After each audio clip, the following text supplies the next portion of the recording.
This is difficult to explain, but if you're changing a shock absorber, the top nut and washer and rubber grommet or bushing is easy.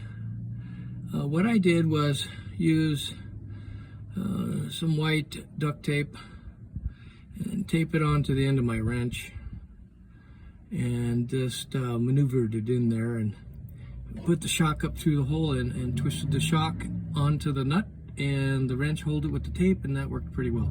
So it's not too hard. Then the bottom end